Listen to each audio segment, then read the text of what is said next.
कभी सोचा है कि कोई बच्चा महज इसलिए स्कूल के बाहर बैठाया जाए क्योंकि उसका जन्म गलत जाति में हुआ है। कभी सोचा है कि कोई आदमी इतना पढ़ा लिखा हो पर फिर भी ट्रेन में बैठने लायक ना समझा जाए। कभी सोचा है कि कोई इंसान पूरी जिंदगी लड़ता रहे सिर्फ इसलिए ताकि अगली पीढ़ी इंसान कहलाए। यह कहानी है उस बेटे की जिसने गंदगी में जन्म लिया लेकिन भारत को संविधान दिया, जिसने घुटनों पर नहीं अपने शब्दों से जमीन हिला दी। नाम था डॉक्टर भीमराव अंबेडकर। 14 अप्रैल 1891, महू मध्य प्रदेश। जाति महार, अछूत, जिनका छूना तक पाप माना जाता था। बचपन में भीमराव स्कूल गए लेकिन ना बेंच मिली ना पानी। शिक्षक उनकी कॉपी तक छूने से डरते थे। जो पढ़ता सबसे तेज था वही सबसे नीचे बैठाया जाता था। किसी बच्चे के सपनों को इस कदर रौंदा गया लेकिन वह बच्चा चुप नहीं रहा। उसने उस जमाने की गंदगी से लड़ाई ठानी। पिता राम जी ने उन्हें सिखाया, बेटा किताबों से बड़ा कोई हथियार नहीं। बड़ौदा महाराज से स्कॉलरशिप मिली, कोलंबिया यूनिवर्सिटी अमेरिका, वहां से पीएचडी, फिर लंदन बार एट लॉ। हर डिग्री एक थप्पड़ था उस व्यवस्था के मुंह पर जो कहती थी नीची जाति वाले पढ़ नहीं सकते। जब भारत जात पात में उलझा था वही एक दलित लड़का दुनिया के सबसे बड़े विश्वविद्यालयों में पढ़ाई कर रहा था। यह सिर्फ शिक्षा नहीं थी, यह जवाब था। इतनी पढ़ाई के बाद भी भारत आया तो ट्रेन में जगह नहीं मिली। दफ्तरों में कहा गया आप योग्य तो हैं पर जाति आपकी ठीक नहीं। उन्होंने लेखन शुरू किया, मूक नायक, बहिष्कृत भारत। उन्होंने कलम उठाई क्योंकि लाठी से लड़ाई हार जाती है लेकिन शब्द सदियों को बदल देते हैं। 1927 उन्होंने ऐलान किया, हम भी इंसान हैं, हमें पानी पीने का हक है। हजारों दलितों के साथ पानी की टंकी की ओर मार्च किया।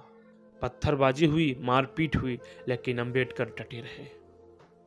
यह क्रांति थी पानी के हक से शुरू हुई, सम्मान की मांग तक पहुंची।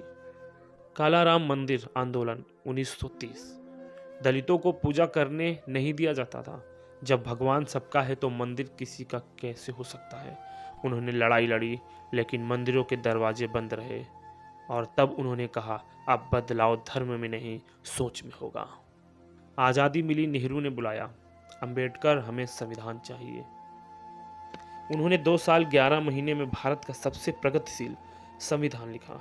महिलाओं, दलितों, मजदूरों, किसानों, सबको बराबरी का अधिकार। उन्होंने कहा संविधान सिर्फ कानून नहीं, इंसानों की उम्मीद है। मैं हिंदू होकर नहीं मरूंगा, ये उनके जीवन के सबसे क्रांतिकारी शब्द थे। 14 अक्टूबर 1956 नागपुर में 5 लाख अनुयायियों संघ बौद्ध धर्म अपनाया। जिसने जन्म दिया वो माँ थी लेकिन जिसने मुझे इंसान बनाया वो बुद्ध थे। लगातार काम, लेखन और संघर्ष से शरीर थक चुका था। 6 दिसंबर 1956 में उन्होंने अंतिम सांस ली लेकिन उनके विचार, उनकी लड़ाई आज भी जिंदा है। हर बार जब कोई दलित बच्चा स्कूल जाता है अंबेडकर मुस्कुराते हैं। शिक्षित बनो, संगठित बनो, संघर्ष करो, ये उनके दिए हुए शब्द हैं जो हमें आज भी अपने अंदर से मजबूती लाते हैं। उन्होंने हमें रास्ता दिखाया। आज भी अगर कोई खुद को कमतर समझे तो याद रखना, एक भीमराव अंबेडकर हुआ था जिसने उस सोच को मरा हुआ साबित कर दिया। भारत आजाद हुआ 15 अगस्त 1947 को, लेकिन असल इंसान तब बना जब अंबेडकर ने उसे संविधान दिया।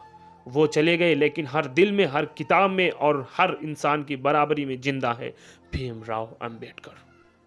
वो बातें जो किताबों में नहीं मिलती। दोस्तों, जैसे कि आपको पता है कि छोटी जात वालों के लिए या फिर इस भारत के हर नागरिक के लिए डॉक्टर बाबा साहब ने जो किया है वो कोई भी आज दिन तक नहीं कर सकता है। इसलिए आप लोगों से निवेदन है कि अगर आपको ये वीडियो अच्छा लगा तो लाइक करें, और अगर आप भी एक भारतीय हैं और अगर आपको भी बाबा साहब से प्रेम है तो कमेंट बॉक्स में एक बार जय भीम, जय हिंद जरूर लिखें।